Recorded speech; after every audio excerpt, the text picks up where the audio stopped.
Good morning and welcome to It's How You'll Be Remembered. I am Julie Jones, your host and the Chief Encouragement Officer right here at Today's Professionals headquarters in Plano, Texas. Did you know that etiquette is back into the news again? Good Housekeeping came out with an article last week, and I've been tagged in that and actually am doing a radio interview today to discuss business etiquette and how companies are hiring etiquette consultants to come work with their teams. And if you know my story, then you know that I left education because this is exactly what I found in the disconnect between education and business is that it was the soft skills, the professionalism, the business etiquette that was being not taught in the way that it should be, that businesses needed it to be taught. And so I've been doing this since 2012, and 2011 is when I got my certification. And it is something that just keeps coming back. And I always laugh when people say etiquette, do we still do that? Is that still important? It is. It is important. And we're seeing a resurgence of it again as we're getting called back to the office. So if you are catching this live, be sure and say hello. I want to hear from you today. And I'm going to be discussing today 4 ways that you can be seen as a successful person and that you can outshine everybody else that's in your class, everyone else who's trying to get the same clients, to get the same promotions, ways that you can outshine them and get ahead of your competition. And so we are going to just jump right into it today. And the first thing I want to say is look the part. Look the part. This goes back to something I always like to talk about, is the halo effect. When you get up and get dressed in the morning, people automatically give you credit for being smarter, to have your act together. They just seem to trust you more because you look the part. Know that too, that anytime that your managers see you and you look the part, they can then visualize you moving up in the company.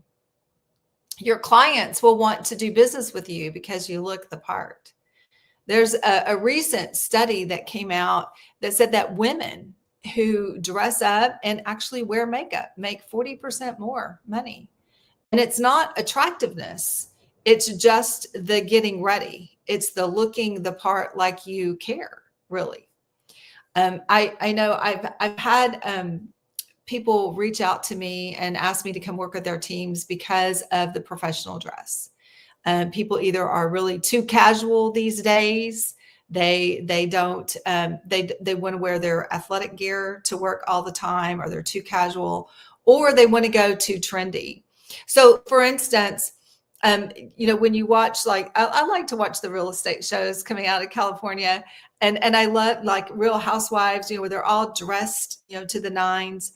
And what we find on those shows is that they might wear clothes that show their midriff.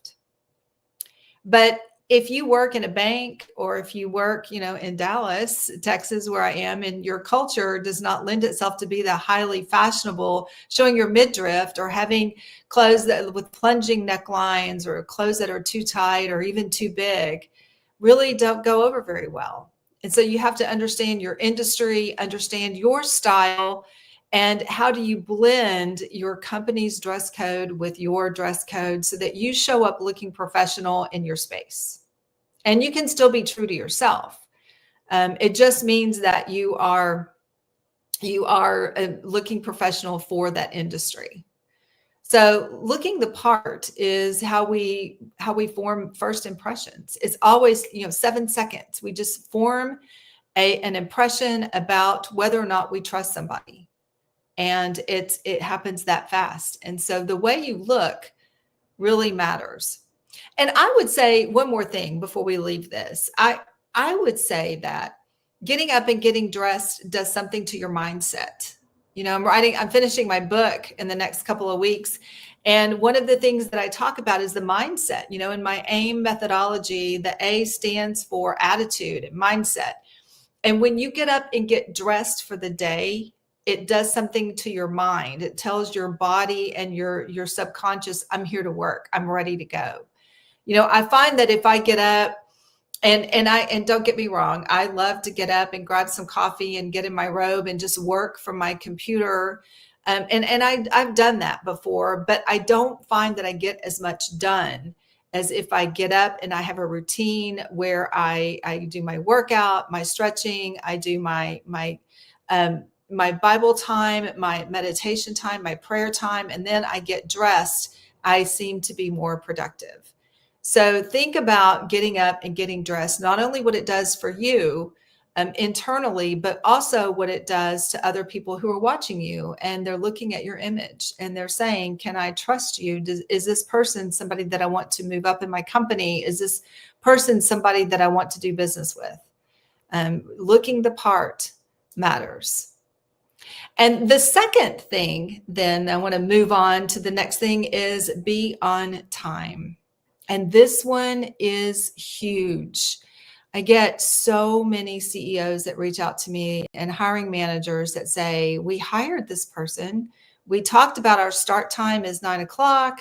We talked about a meeting that we have on certain days. It starts at 9 and they miss it. I always laugh. One lady told me one time that they hired somebody and she started and she had the hiring letter, she had the employee handbook, she'd signed off on it. Everything was good to go, except that she couldn't be there on time. And so when they called her in and said, hey, our start time is 9:00. You're always arriving at 9:30. Did you know that we start at 9? And she was like, oh yeah, but I can't be here at 9 because I have a workout class at 8. So once you sign the agreement letter and you signed off and you start your job, your workout time now is 7 or even 6 because you've got to give yourself enough time to work out and then get to work. And so you have to make those adjustments because people are depending on you. And if you're missing meetings and you're letting your team down, it's important that you fulfill your role in your team. So being on time is important. But this also leads us to the next part of being on time means being on time and not in the bathroom or sitting at your desk putting on your makeup or finishing getting dressed or coming to work with your hair wet. That was a big one. A few years ago, I had several people call and say, what's the deal with people coming to work half dressed? If you work out in the mornings, make sure that you're there super early. I used to be in the gym at 5:00 and I was surprised at how packed it was at 5 a.m. The classes were full. It gets your energy going. And when you're there with other people at 5 a.m., it doesn't seem like it's so early. So make sure you're on time. The second part about this too is make sure that you start meetings on time. There are certain people who have a need, an emotional and psychological need to be on time. And if you are chit-chatting and you're being distracted because you've got, lots of time and maybe time is not as important to you as it is to somebody else, when you're encroaching on their schedule, you send them into distress. That's a specific personality type that there's a lot of people, about 25% of the people in the world really need to be productive and they need to have productive work. And if you mess with their schedule, then they get upset. And that's where you might see somebody get snappy or somebody become really distant to you not because they're being mean, but because they are in distress. And so it's important that you make sure that you are on time when you need to be, start on time and end on time. The third thing that this leads to is not only being on time, but being prepared and being present. Being present means that your phone is down. You're not scrolling social media. You're not checking emails. It means that you are present for the meeting.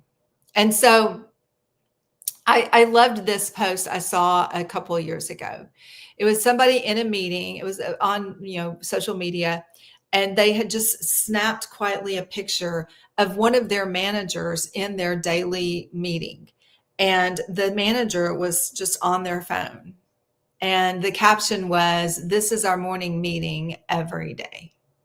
The manager did not appear to be engaged. And so what that sent, the signal that that sends to other people is that you don't really see its importance. So why should they? So being present and being prepared and engaging makes the meetings go faster because everyone it plays their role and they're participating as a team. But it also signals to other people that this time is important, which again goes back to how are you spending your time, and are you sending people into distress because you're not making the most of the time that you have with them? And being prepared means that you've done the homework that you need to. If you tell somebody, "I'll have a report done by the next meeting," it's embarrassing when you show up and go, "Well, I didn't have time to do the report. So I'll get it next time." That's a complete letdown for your team. And that is a negative. It's in psychological. It makes people think that you don't have your act together and you're not dependable. And everyone wants to do business with someone who has their act together, someone who's dependable. So being prepared and being present is important.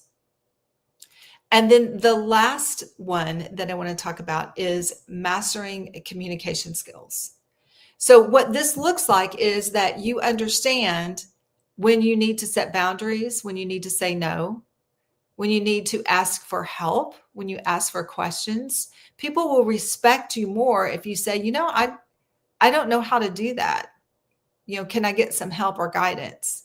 And they might say, go check out, our hub, or go check this place out and do your homework. But you have to carve out the time to do that. But asking for help is important. Part of communication skills too means listening. It means understanding that you are listening not to respond, but to understand. This gets into empathy. It gets into receiving feedback, not taking things personally. And this is where we see personalities and emotional distress really come into play, is when people start to misunderstand, or they start to take things too personally, or they start to say, well, it wasn't my fault. They start to blame, and we start to see it here. So this gets really into emotional intelligence and understanding, how am I receiving this feedback? Am I asking the right questions? Am I communicating with this person in the language that they need? That's the platinum rule. Communicating with people the way they want to be communicated with, the way they need to hear it. And so that is the platinum rule. And so mastering these skills is huge. And so being on time, looking the part, being present and prepared, and being a good communicator are all ways that people will see you as a successful person. Because if you want the image of success, your image, your presence, and the way you show up needs to match those ambitions that you have. Research shows that 85% of a person's success comes from your ability to connect with others. It comes from people skills. And what we just discussed here are some of the biggest people skills that you can accomplish. They're most important skills. So if this video resonates with you, I encourage you to follow me, and we'll get more tips. I go live every Tuesday at the same time, and we go over tips and we talk about ways that you can show up better. Because if you want to change your life, you can start by changing you. We can't control others, but we can control how we show up. Remember, it's how you'll be remembered that will leave the lasting legacy for you.